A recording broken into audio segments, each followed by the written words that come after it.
മത്തി മുളകിട്ടത് എങ്ങനെയാന്ന് ഉണ്ടാക്കി നോക്കിയാലോ? ചൂടായ ചട്ടിയിലേക്ക് വെളിച്ചെണ്ണ ഒഴിച്ചു കൊടുക്കാം.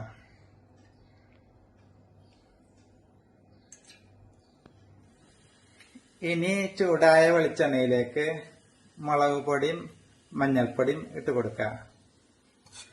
തീ നന്നായിട്ട് കുറച്ച് വെക്കണേ. എന്നിട്ട് ഇത് നന്നായിട്ട് ഇളക്കി കുറഞ്ഞ തീയിൽ നന്നായിട്ട് ഇളക്കി മുരിച്ചെടുക്കുക. മുളക് പൊടിയുടെയും മഞ്ഞൾപ്പൊടിയുടെയും ആ പച്ചമണൊക്കെ മാറി ഇതാ നന്നായിട്ട് മൊരിഞ്ഞു വന്നിട്ടുണ്ട്. ഇനി ഇതിലേക്ക് കുറച്ചും കൂടി വെളിച്ചെണ്ണ ഒഴിച്ച് ഒന്നും കൂടി ലൂസാക്കി എടുക്കാം.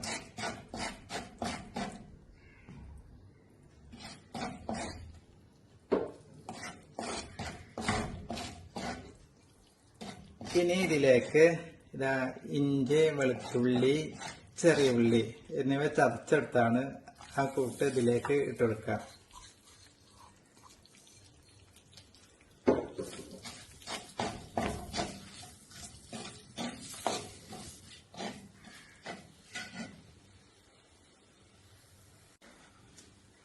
ഇതാ ഇഞ്ചിയും വെളുത്തുള്ളിയും ചെറിയുള്ളിയും ഒക്കെ നന്നായിട്ട് വഴണ്ട് മുരിഞ്ഞു വന്നിട്ടുണ്ട്.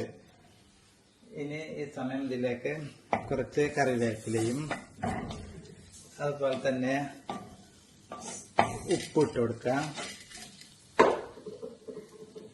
ഇനി പിന്നെ ഇതിലേക്ക് പുളിവെള്ളമാണ്, വാളംപുളി കുതിർത്ത വെള്ളമാണ് ഒഴിച്ചുകൊടുക്കുന്നത്. അത് ഇതിലേക്ക് ഒഴിച്ചുകൊടുത്ത് നന്നായിട്ട് ഇളക്കിയെടുക്കാം. പുളിവെള്ളം ഒഴിച്ചിട്ട് പിന്നെ നന്നായിട്ട് ഇളക്കി യോജിപ്പിച്ചിട്ടുണ്ട്. ഇനി ഇത് നന്നായിട്ടൊന്ന് തിളച്ച് വരട്ടെ.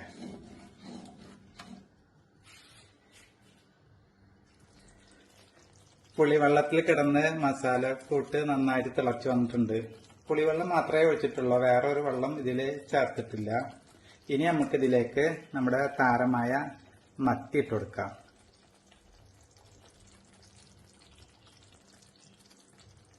ഇതാ ഓരോന്നോരോന്നായിട്ട് ഇങ്ങനെ പറക്കി പറക്കി ഇട്ടുകൊടുക്കാം.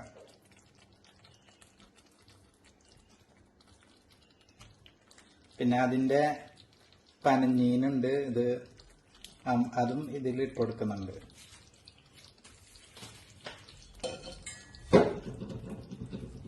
ഇനി ഒന്ന് ചുറ്റിച്ചെടുക്കാം.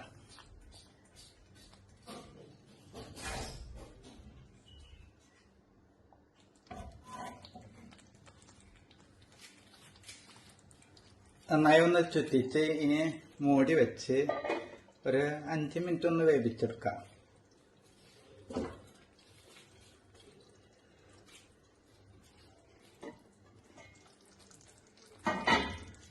അഞ്ച് ടു 10 മിനിറ്റോളം ഇതാ മത്തി വേവിച്ചെടുത്തിട്ടുണ്ട്. ഇനി ഇതിലേക്ക് കുറച്ച് കറിവേപ്പില ഇങ്ങനെ ഇട്ട് കൊടുക്കാം.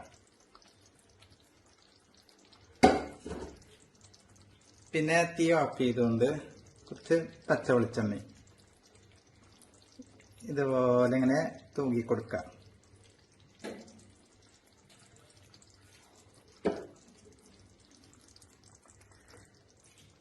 ഇതാ നല്ല അടിപൊളി മണത്തോടും രുചിയോടും കൂടിയുള്ള നമ്മുടെ മത്തി മുളകിട്ടത് ഇതാ ഇവിടെ റെഡി ആയിട്ടുണ്ട്.